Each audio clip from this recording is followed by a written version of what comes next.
Olá, boa tarde, tudo bem? Hoje é quarta-feira, 24 de junho de 2020. Está no ar o Boletim Guará. Vamos às informações. Cresceu novamente o número de casos confirmados de Covid-19 em um único dia no Maranhão. A terça-feira fechou com mais de 1.000 casos novos. Segundo o boletim epidemiológico liberado pela Secretaria de Estado da Saúde, o interior do estado teve um crescimento muito grande ontem. Vamos ver os dados disponibilizados?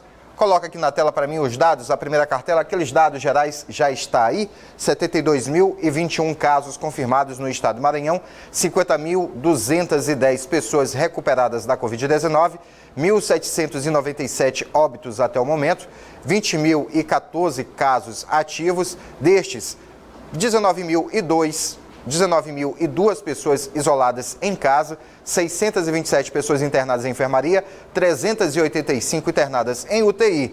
Dos 1.332 novos casos, 22 são na Ilha de São Luís, 66 em Imperatriz, 1.244 nas demais regiões do Maranhão. São 139.018 testes realizados até o momento, 666. Na realidade, 66.631 casos descartados, 66.631 e 1.986 casos suspeitos no Maranhão até o momento. Vamos ver agora como é que está a ocupação de leitos. Agora nós vamos saber como é que está a ocupação de leitos. Já está aí na tela. De 176 leitos exclusivos de UTI que temos na Grande Ilha, 147 estão ocupados. Uma taxa de ocupação de 83,52%. Já os leitos clínicos são 152 ocupados de 452. A taxa é de 33,63%. Em Imperatriz, 41 leitos de UTI ocupados, 75,93% do total. E 50 leitos clínicos ocupados, taxa de ocupação de 61,73%. Nas demais regiões, os leitos de UTI são 186 no total, 149 estão ocupados. A taxa de ocupação é de 80,11%. Já os leitos clínicos, o total é de 541, o total ocupados é de 361. A taxa de ocupação, 66,73%. Vamos ver agora como é que está essa relação de casos por dia. Está bem aí já na sua tela os casos por dia. Perceba que o dia 9 continua sendo um dos dias com maior número, 2.698. O dia 19, que foi na semana passada, mais precisamente na sexta-feira, foram 2.409. Nessa tabela que nós estamos mostrando aí, nesse gráfico, foi o segundo dia, né? Nesses últimos 15 dias, o segundo dia que mais teve casos foi 19 de junho. E aí, houve uma queda no dia 20, a menor redução que tivemos foi no dia 21 de junho, na segunda-feira tivemos 630 e ontem, 23 de junho, fechamos com 1.332 casos na data de ontem. Vamos ver agora como é que está a situação por bairro, saber como é que está o número de casos da Covid-19 por bairro aqui na Ilha de São Luís. Está aí aparecendo já na sua tela. O Turu, a região do Turu tem 351 casos. A cidade operária 283, viu, Juninho? 283. O pessoal lá continua fazendo ginástica, né? Caminhando, andando e sem máscara, né? Pois é. Renascença 260. Coatrax e o Primavera Coatrac, 204, o Centro de São Luís, 190, Calhau, 189, Anjo da Guarda e Maiobão, 159. Maiobão está aqui na cozinha diferente, porque já é fora de São Luís, é bairro do município de Passo do Lumiar. Olho d'Água, 154, Anil, 149, Coama, 139, São Francisco, 129, Vila Embratel, 126. E aí, Araçagi, bairro de Fátima e Liberdade, 116 cada, sendo que o Araçagi é São José de Ribamar. Ponta da Areia, 112, Bequimão, Jardim São Cristóvão, Conjunto Jussara e Conjunto Penalva, esses três juntos aqui, cada um, né, Bequimão e esse conjunto aqui de bairros, 107 casos.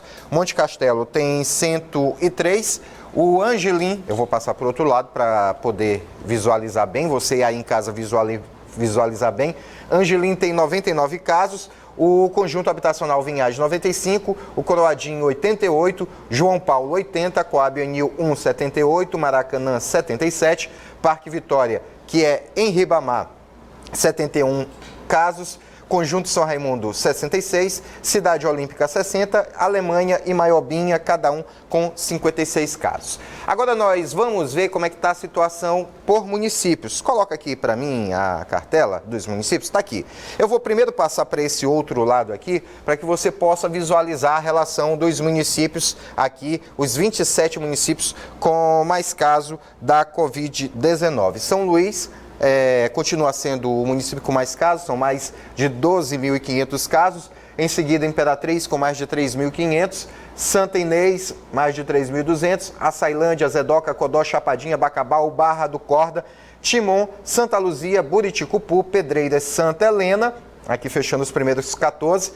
15º Coelho Neto, 16º Urbanos Santos, e em seguida vem São José de Ribamar, Caxias, Lago da Pedra, Grajaú, Vitorino Freire, Tutóia, São Mateus, Governador Nunes Freire, Presidente Dutra, Balsas e Pinheiro, esses os 27 municípios que mais têm casos da Covid-19. E aqui está o mapa, e aqui nós destacamos os municípios que têm clubes participando da Série A do futebol maranhense. Mas esse mapinha aqui a gente vai ver com mais calma no bloco de esportes, tá bom? A gente vai trabalhar com muito mais calma para poder analisar isso bem aqui. Esses mesmos municípios estão destacados aqui em letras brancas com a caixa preta bem aqui. Só que isso a gente vai ver no bloco de esportes. Agora, vamos ver a contradição dos números no campo nacional. Eis a comparação entre o que está no site do Ministério da Saúde e o que foi divulgado pelo aquele consórcio formado por alguns veículos de comunicação aqui do Brasil. A tabela já está aqui, a cartela já está na tela. Segundo o Ministério da Saúde, temos 1.145.906 casos confirmados. Segundo o consórcio, temos 1.552.066 casos confirmados. A diferença é de 6.160. Já de casos novos, o Ministério da Saúde diz que temos 39.436. O consórcio diz que temos 38.460. A diferença é de 976 casos a mais, de acordo com o Ministério da Saúde. Esse daqui é a mais para o consórcio. Já no que diz respeito a óbitos, o Ministério da Saúde diz que temos 52.645 óbitos por conta da Covid-19. O consórcio diz que temos 52.788. São 143 vidas que foram perdidas, que o consórcio dá a mais e que o Ministério da Saúde não contabilizou até o momento. Antes dessa vinheta de passagem, eu quero dizer para você ficar em casa, porque nós voltamos já com o Boletim Guará e a retomada dos serviços pediátricos no Hospital Juvencio Matos. É depois do intervalo. Agora sim a vinheta.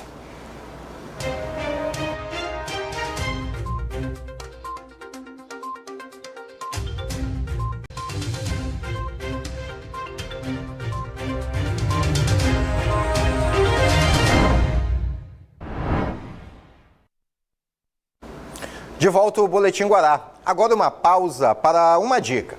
A gente sabe que neste momento difícil, toda ajuda é bem-vinda. Por isso, a Equatorial Maranhão traz de volta a promoção Energia em Dia.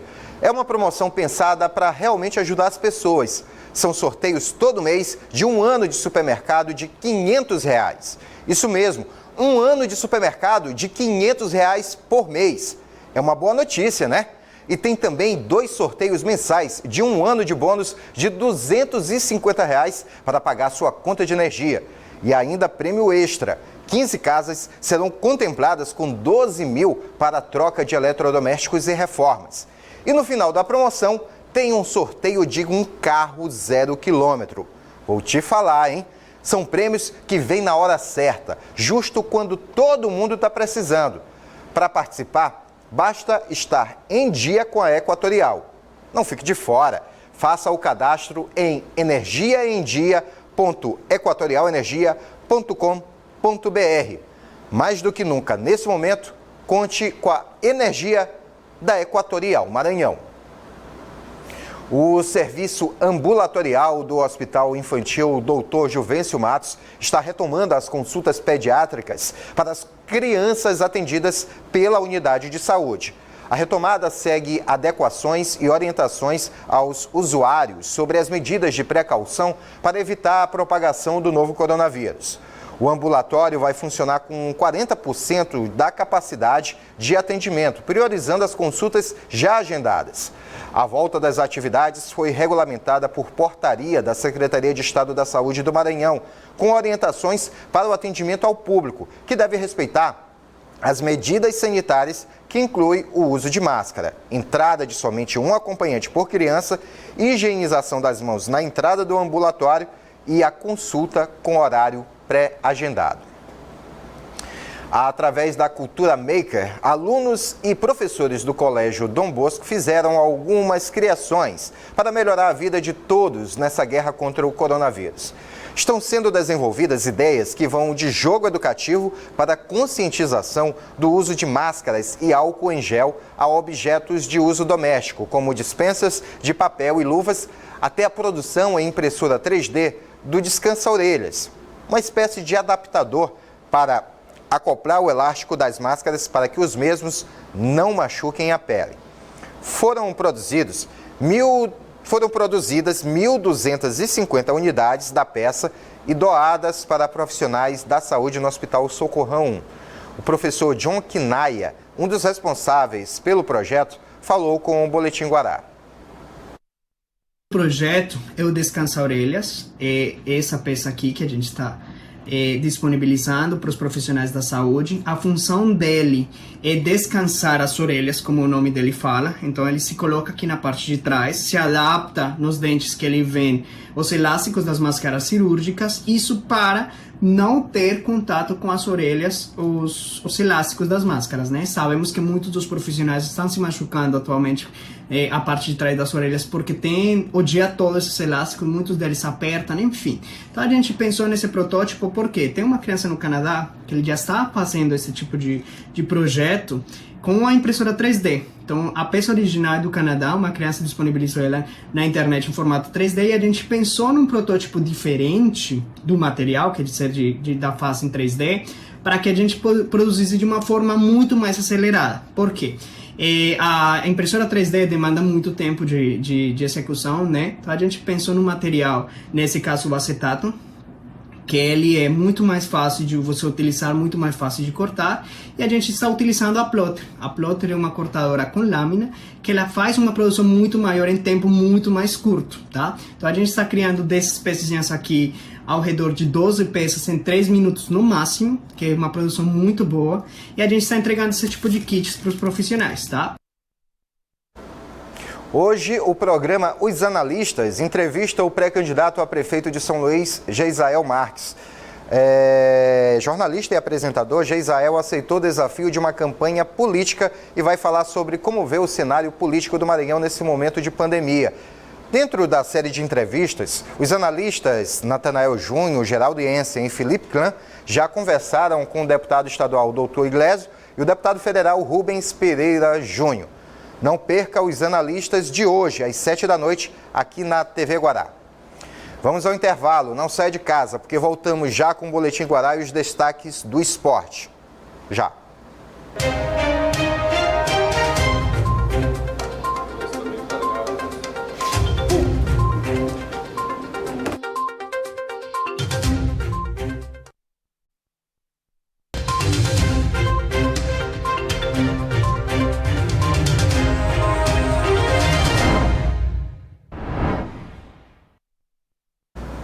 De volta ao Boletim Guará. Perdeu alguma informação aqui? Não se preocupe, só acessar o nosso canal no YouTube, Jornalismo Guará.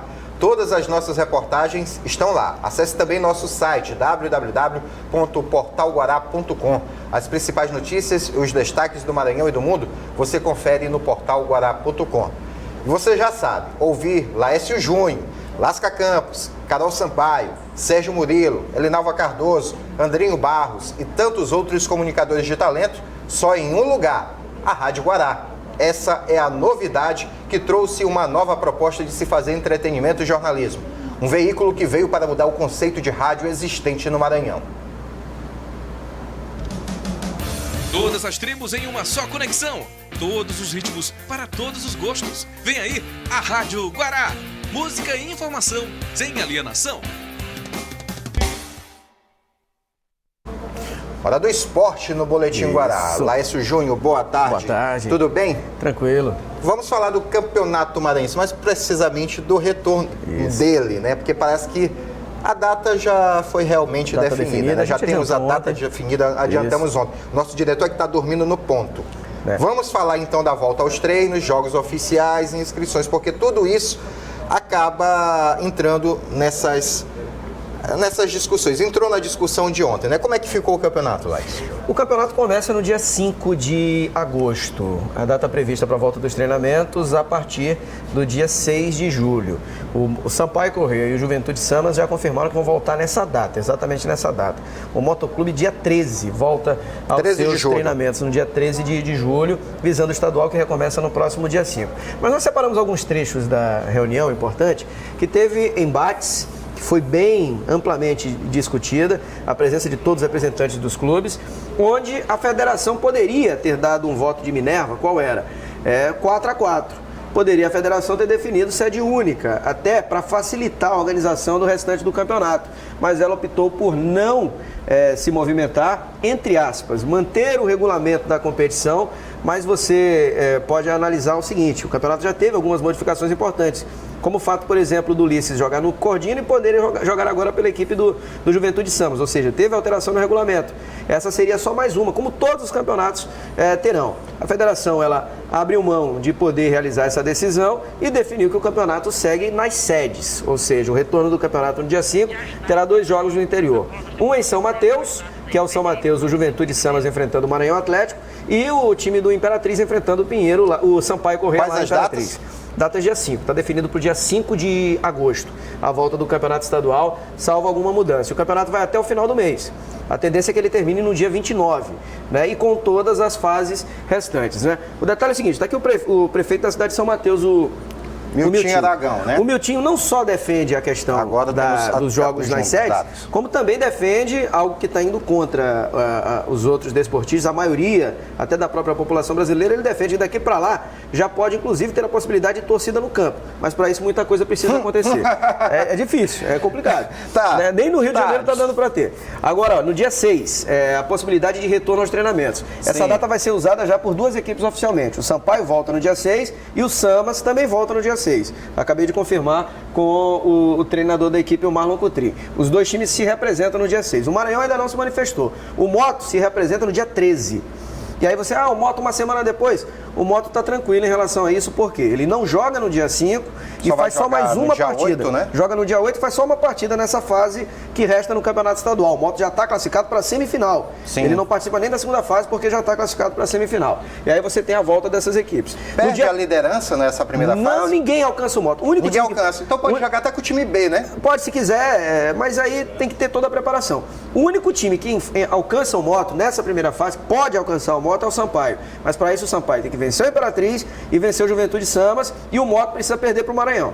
É uma combinação de resultados complicada. E aí no dia 4 de agosto, Jota, é outra data importante, porque só pode inscrever jogador até aqui. Ou seja, se o Sampaio, por exemplo, que vai jogar o Brasileiro, quiser ter o time do Brasileiro da B no Campeonato Maranhense, ele não vai poder trazer jogadores depois dessa data. O jogador que chegar depois do dia 4 só vai poder treinar para a Série B. A Série B que deve começar em setembro. Então, essa é a data limite. Nós já temos o Sampaio, que tem 12 jogadores contratados, os nomes devem ser liberados ao longo da semana, e uma relação de 10 que permanecem, ou seja, 22 jogadores, provavelmente deve contratar mais 3 ou 4. O Maranhão vai manter a base, o Samas já está contratando, o Moto vai manter a base e se reforçar de forma pontual. O Pinheiro provavelmente vai contratar o time inteiro, a não ser que mude de opinião o prefeito da cidade em virtude até dos problemas com a pandemia lá na cidade de Pinheiro, enfim. E o São José e o Cordino é outro caso à parte. Por quê? O São José, além de poder se classificar, ele pode ser eliminado logo sem entrar em campo, pode ser rebaixado. Depende muito desse jogo aqui, entre Juventude e Maranhão. Se o Maranhão Juventude, né, tem 2 jogos. 2 jogos, contra Maranhão e contra Sampaio, né? Esse contra o Sampaio.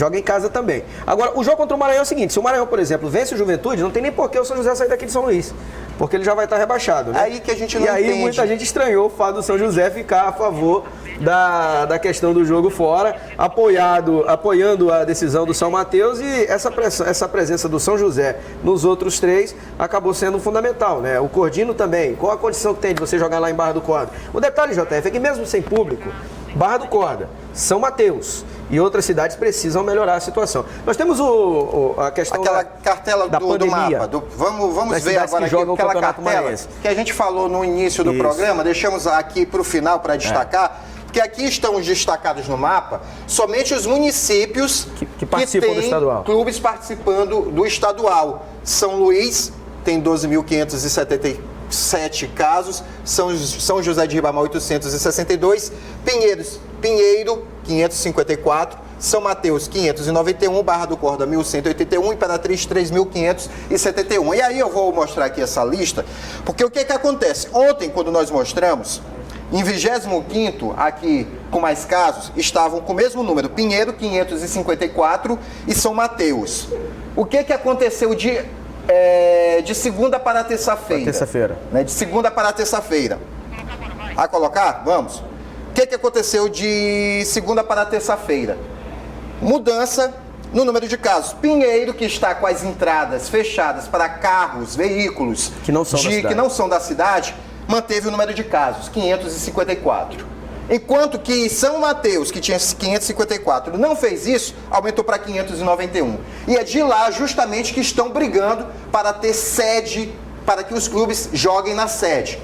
O prefeito da cidade, que comanda também o time, não quer vir para São Luís como sede única. E a gente volta a lembrar, o EFA, gente, está levando jogos da Champions League, todos para Portugal, sede única. O Campeonato Carioca vai ser só em 3 campos, a Copa do Nordeste vai ser disputada só em um estado. E aqui a gente tem uma pessoa que vai contra e a inércia da federação. Nesta reunião que nós vimos agora há pouco a imagem, tinham 2 representantes da federação. A federação podia dar o voto de Minerva. Se eu estiver errado, me corrige, Laércio. Mas a federação poderia ter dado o voto de Minerva, não poderia? O presidente, na semana passada, ele se reuniu com o secretário de Esportes, o Rogério Cafeteiro. Ele também teve conversas com o secretário de Saúde do Estado e o próprio governador. Dali poderia ter saído um posicionamento. É mais seguro. Aqui, tá aí. É mais São Mateus. Viu, mesmo número. Seria o seguinte, era simples. É mais seguro jogar com sede única em São Luís. Fácil. Se você leva já, é mais seguro jogar em São Luís por isso. Faltou esse detalhe. E aí, numa espécie de lavar as mãos, eles deixaram o campeonato do jeito que está e vamos acompanhar. O detalhe de tudo isso, quem é o menos prejudicado no que diz respeito à parte esportiva? O Moto. Por quê? O Moto está classificado.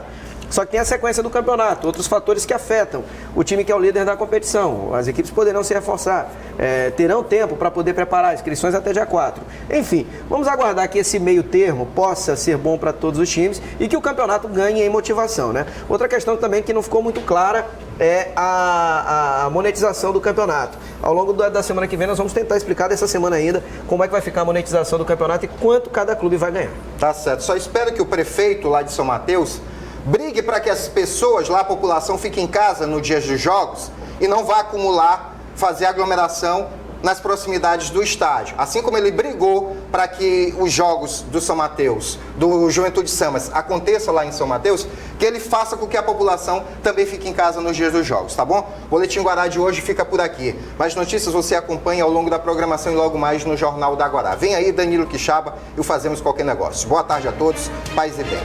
Boa tarde a todos, venham arraiar aqui do Quixabão, hein, já. Um abraço, até amanhã.